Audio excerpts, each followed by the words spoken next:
Last பார்ட்டில் நம்ம விராஜை ஒருத்தவன் தனியாக கூப்பிட்டு ஷூட் பண்ண போயிட்டு இருப்பான். அப்போ கரெக்டாக நம்ம ஹீரோ வந்து அங்கே காப்பாற்றிடுறான். அவனை அடித்து போட்டுட்டு, யாரா உன்னை கொலை பண்ண சொன்னா, நீ தானே என்னோட அண்ணனையும் அண்ணியும் வந்து கொலை பண்ண, யாரா அவன்கிட்ட சொன்னா, அந்த ராணா யாரு அப்படிங்கிற மாதிரி கேட்டுட்டு இருக்கான். உடனே அவன் இவனை பிடிச்சி தள்ளி விட்டுட்டு அங்கேருந்து ரோட்டு கூடியாந்துடுறான். அப்படியே இவனும் பின்னாடியே துரத்தி வந்துட்டு இருக்கான். எதிர்த்தாப்புல ஒரு லாரி வந்துட்டு இருக்கு. அதை பார்க்காம இந்த பையன் ஓடி போய் அந்த லாரி மேலே விழுந்துடுறான். ஆக்சிடென்ட் ஆயிடுது. உடனே அவன்கிட்ட போய் நம்ம ராகவும், யாருடா உன்னை அனுப்பி விட்டா, யாரு விராஜை கொலை பண்ண சொன்னா, அப்புறம் என்னோட அண்ணன் அண்ணியை கொலை பண்ண சொன்னது யாரு, அந்த ராணா யாரு, நீ ராணாங்கிற பேரை தானே சொன்னேன், அவன் யாரு சொல்லுன்னு கேட்டா அதுக்கு அவன் பதில் சொல்லாமலே இறந்து போயிடுறான். சே அப்படிங்கிற மாதிரி நம்ம ஹீரோ கோவப்பட்டுட்டு இருக்கான். அப்போ பின்னாடியே வந்து நம்ம விராஜும் அவனோட கோட்டை எடுத்துட்டு வந்து எக்ஸ்கியூஸ் மீ அப்படிங்கிற மாதிரி சொல்லிட்டு அந்த கோட்டை கொடுத்துட்டு இருக்கான். அந்த ராணா யாருடா, அவன் எதுக்காக உன்னை கொல்ல சொல்லணும், அப்போ உனக்கு ராணாவை தெரியும் தானே, அவன் யாரு சொல்லுன்னு கேட்டா நம்ம விராஜ் தான் பைத்தியமா இருக்கான்ல, ஸோ அதனால ப்ளீஸ் லீவ் மீ அப்படிங்கிற மாதிரி சொல்றான். நீ நடிக்காத, உண்மையை சொல்லு அப்படின்னு கேட்டால் அவன் எதுவுமே பதில் சொல்லாமல் இங்கே இருந்து போயிடுறான். வீட்டில் எல்லாரும் உட்காந்து சாப்பிட்டுட்டு இருக்காங்க. அப்போ மருமகளை சாப்பிட சொன்னா அவள் எனக்கு இப்போ வேணாமா அப்படின்னு சொல்லிட்டு இருக்கா. அம்மா உங்களுக்கு தெரியாதா, அண்ணன் வந்து தான் எப்போதும் அண்ணி சாப்பிடுவாங்க, அதனால தான் வெயிட் பண்ணிட்டு இருக்காங்க அப்படின்னு தங்கச்சிக்காரி வேற சொல்லிட்டு இருக்கா. சரி, உங்களுக்கு இன்னைக்கு ஆனிவர்சரி தானே, ராகுவுக்கு என்ன கிஃப்ட் கொடுக்க போறீங்க அப்படின்னு ஃப்ரெண்டுக்கார கேட்டுட்டு இருக்கான். அதுக்கு தங்கச்சியும், ஹஸ்பண்ட் தான் ஒய்ஃபுக்கு கொடுப்பாங்க, ஒய்ஃபு போய் ஹஸ்பண்டுக்கு கொடுப்பாங்களா என்னடா நீ லூஸ் மாதிரி பேசிட்டு இருக்க அப்படிங்கிற மாதிரி சொல்லிட்டு இருக்கா. அதெல்லாம் இல்லை, 2 பேருக்கும் தானே ஆனிவர்சரி, ஸோ 2 பேரும் தான் கிஃப்ட் கொடுக்கணும் அப்படிங்கிற மாதிரி சொல்லிட்டு இருக்கான். அப்போ நம்ம ஹீரோயினியும், நான் உங்கள் அண்ணனுக்காக ஒரு ஸ்பெஷலான ஒரு கிஃப்ட்டை கொடுக்க போகிறேன், அந்த கிஃப்ட்டை அவருக்கு ரொம்ப பிடிக்கும்னு நான் நம்புகிறேன் அப்படிங்கிற மாதிரி வேற சொல்லிட்டு இருக்கா. என்னது இது அப்படின்னு சொல்லிட்டு பார்த்தா வீட்டு வாசலில் நம்ம ஹீரோவோட அந்த பழைய பைக் இருக்குது. ஸோ இதுக்கு முன்னாடி மெக்கானிக்காக இருக்கும் போது நம்ம ஹீரோ பைக்கில் தான் எங்கே வேணால் போயிட்டு இருப்பான். ஆனால் இப்போ வந்து ஆஃபீஸ்க்கு போகிறதுனால கார்லேயே தான் போகிறான் போல், அதனால அந்த பைக்கை ஓரம் கட்டிட்டான் போல். இப்போ அந்த பைக்கை நம்ம ஹீரோயின் எடுத்து வச்சுக்கிட்டு, இதை தான் நான் வந்து உன் அண்ணனுக்காக கொடுக்க போகிறேன் அப்படின்னு சொல்லிட்டு மொத்த ஃபேமிலியும் வந்து க்ளீன் பண்ணிகிட்டே இருக்காங்க அந்த பைக்கை.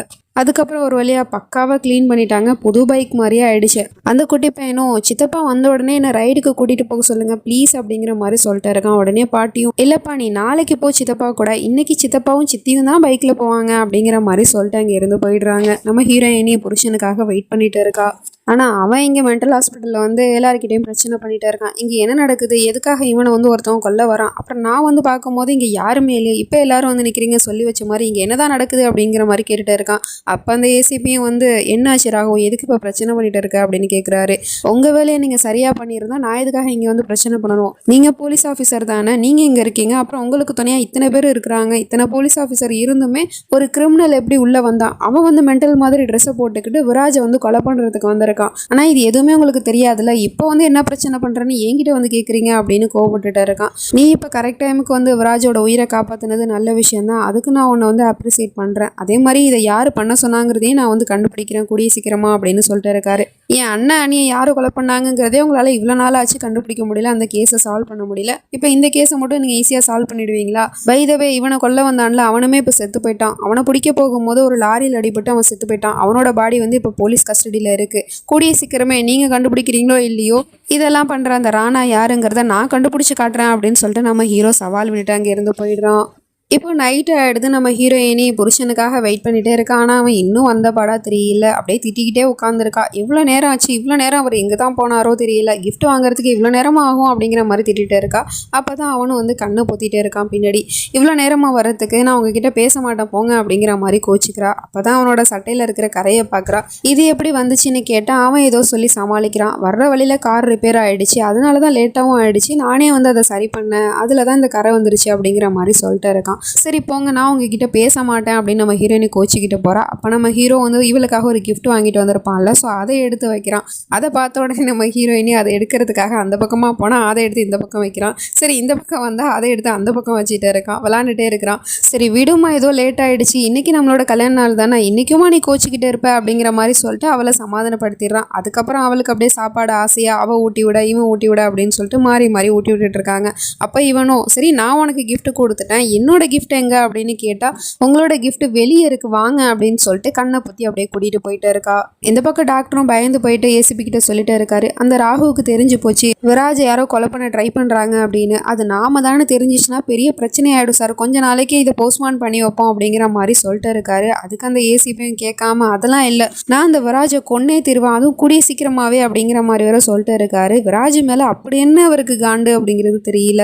இந்த பக்கம் நம்ம ஹீரோயினியும் ஹீரோவோட கண்ணை பொத்திக்கிட்டே அப்படியே வாசல் வரைக்கும் கூட்டிகிட்டு வந்துட்டா. அப்படி என்னத்தம்மா நீ gift கொடுக்க போற அப்படின்னு சொன்னால் டக்குன்னு கண்ணை ஓப்பன் பண்ணி காட்டுறான். அவனோட பைக்கு தான் இருக்குது. அந்த பைக்கை பார்த்துட்டு இவன் ரொம்ப சந்தோஷப்படுறான். வாவ், என்னோட பைக்கு, இந்த பைக்கை ஓட்டி நான் ரொம்ப நாள் ஆச்சு சியா, இதுதான் உன்னோட கிஃப்டா, இந்த gift ரொம்ப நல்லா இருக்கு சியா, நான் ரொம்ப ஹாப்பியாக இருக்கிறேன் அப்படிங்கிற மாதிரிலாம் சொல்லிட்டு இருக்கான். உங்களோட சந்தோஷம் தான் ஏன் சந்தோஷமோ, உங்களோட சந்தோஷத்துக்காக நான் என்ன வேணால் பண்ணுவேன் அப்படிங்கிற மாதிரி சொல்லிட்டு இருக்கா.